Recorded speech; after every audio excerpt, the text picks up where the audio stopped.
Magandang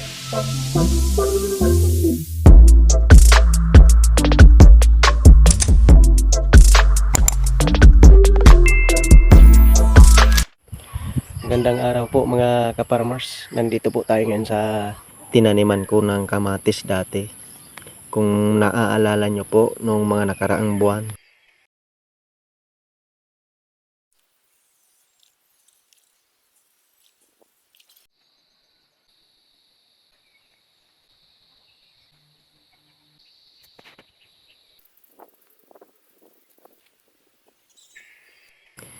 Natunaw po ang kamatis dahil sa sobrang init.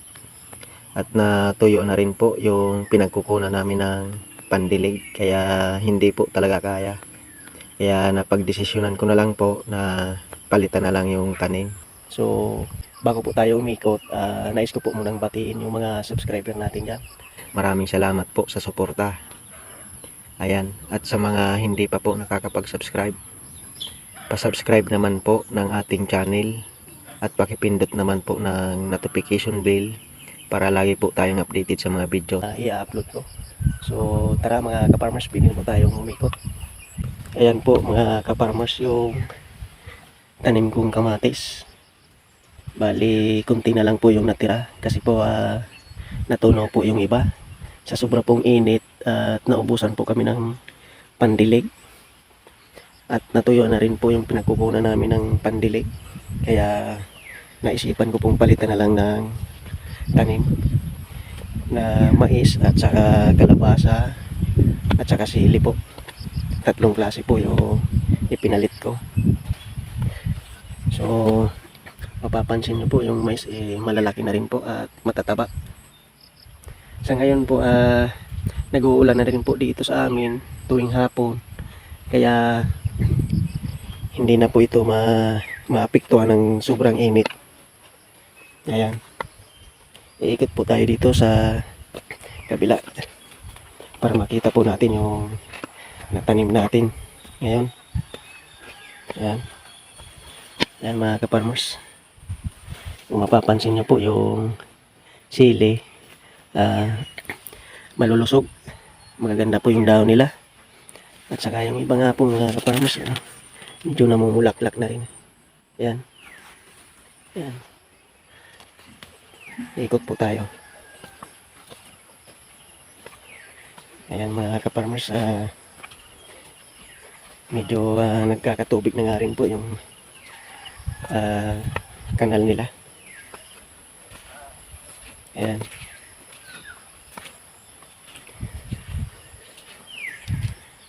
Ayan, pati yung kalabasa ko ay medyo may paisa-isa na rin pong bulaklak.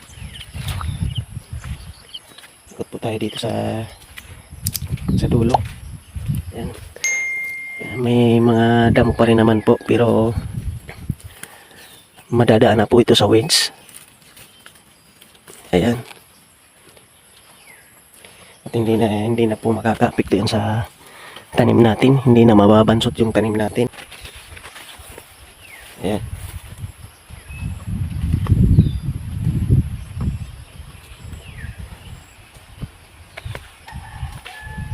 Ito po tayo sa kabila.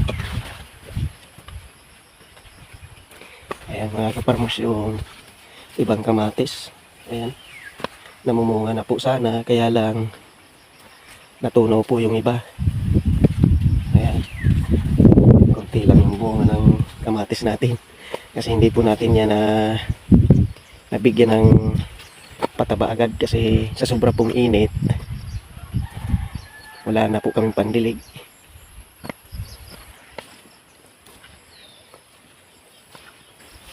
May bunga na rin yung kalabasa natin.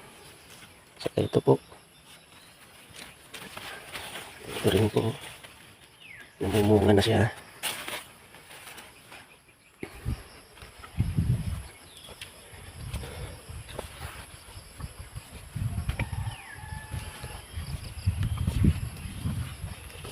At ito nga pala mga ka-farmers yung inararo ko yung pagitan ng mais nung nakaraang linggo.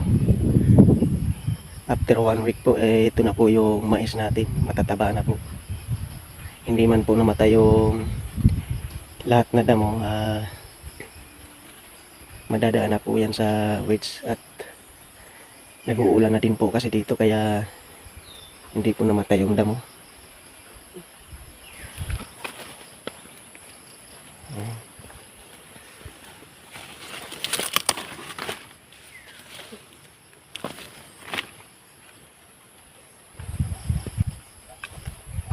Yan mga kaparmas, ikot po tayo dito sa dulo para makita pa natin yung dito sa kabila.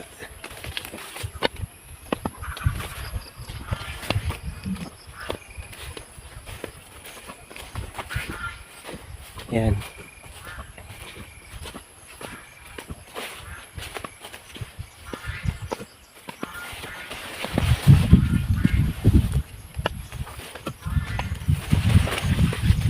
Yan mga kaparmas, hindi na po makaka-apekto sa mais yung damo na natitira.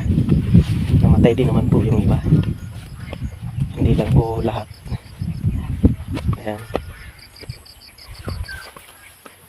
Yan mga kaparmas yung iba.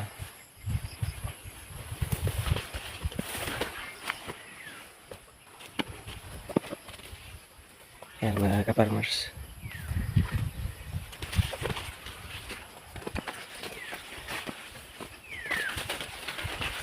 Ang tataba na nila. Yan po yung resulta ng inaararo yung pagitan nila mga kaparmers. Kasi nakultivate sila at namatay yung ibang damo.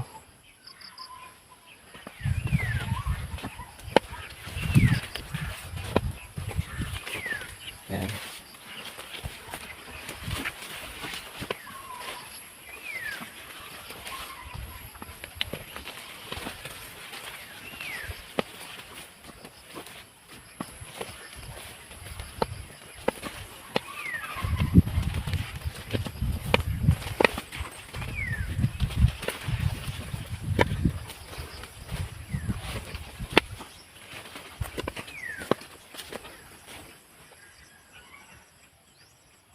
So yan mga kaparmers, nakita nyo po yung mais, inikutan na po natin.